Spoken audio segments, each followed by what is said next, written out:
Nageenya fooyya'aa amma argame itti fufsiisuuf kutaaleen hawaasaa hundi holola sobaarraa of fageessuun naannoo olaantummaan seeraa itti mirkanaa'e ijaaruuf waliin hojjechuu akka qaban mootummaan naannoo Amaaraa ibsa baaseen beeksiseera. Biiroon Koominikeeshinii mootummaa naannichaa haala nageenya naannichaa ilaalchisuun ibsa baaseera. Haaluma kanaanis kaayyoon olaantummaa seeraa kabachiisuu nagaaf tasgabbii uummataa mirkaneessuudha.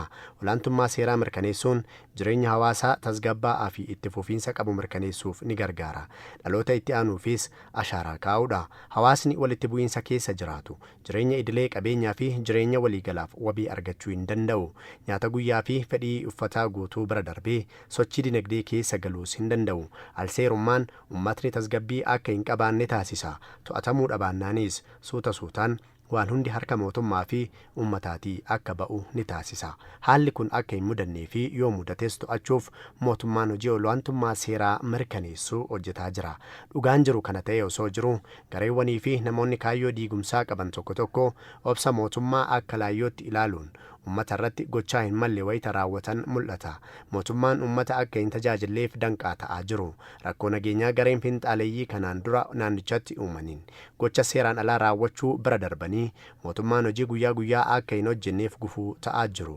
Hundaa ol dargaggoonni ilaalcha finxaaleeyyii baachuun wareegama hin malle kaffalaniiru. Haa ta'u malee qindoomina uummataa, raayyaa ittisa biyyaa fi qaamolee nageenyaa naannichaatiin mul'anni finxaaleeyyii fashalaa'uu danda'eera.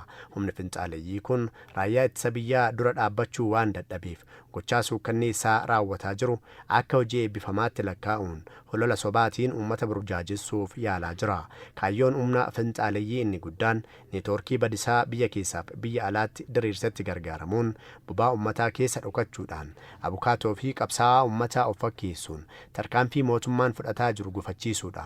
Gareen kun yommuu tarkaanfiin itti fudhatamu falmataa mirga namummaa of fakkeessa. Gochaa suukkanneessaa yommuu raawwatamu ammoo miidiyaalee deegumsaa garaagaraatti fayyadamuun akka gootaatti of faarsa. Yeroo ammaa shirri garee finxaaleeyyii ifatti mirkanaa'ee jira. Tarkaanfii raayyaan ittisa biyyaa fudhateenis rukutamee bakka garaagaraatti dhokateeti argama. Bakka duraan qabatee ture raayyaa ittisa biyyaa fi humna nageenya naannoo Amaaraaf dabarsee kenneera. Gareen kun yeroo tokko tokko bakka dhokatee gadi ba'uun deeggartoota isaa biyya keessaaf ala jiranitti mul'achuuf gocha badii raawwata. Hojiin olaantummaa seeraa mirkaneessuu naannoo Amaaraatti eegalame kaayyoon isaa inni ijoon nageenyaa fi tasgabbii uummataa naannichaa mirkaneessuu waan ta'eef gara fuulduraatti hojiin olaantummaa seeraa mirkaneessuu eegalame cimee kan itti fufu ta'a. Hawaasni caasaa nageenyaa waliin qindoominaan hojjechuun bu'aa dinqisiifamuus argameera. Kanaanis naannichatti iddoowwan garaagaraatti nageenya waaressuun danda'ameera. Nageenya argameetti gargaaramuunis bu'uuraalee misoomaa sababa rakkoo nageenyaatiin miidhaman suphuunis danda'ame. Guddina waliigalaa hawaasa naannichaa mirkaneessuufis hojiiwwan misoomaa hojjetamaa jiru. Kanaafuu naannichatti nageenya waaraa mirkaneessuuf kutaaleen hawaasaa hundi holola sobaarraa of fageessuun irraa eegama. Hojiilee misoomaa eegalaman itti fufsiisuuf, nageenya mirkaneessuuf, tokkummaa keessuuf nageenya keessoo caalaatti cimsuun barbaachisaa ta'uu ibsa isaatiin addeesseera.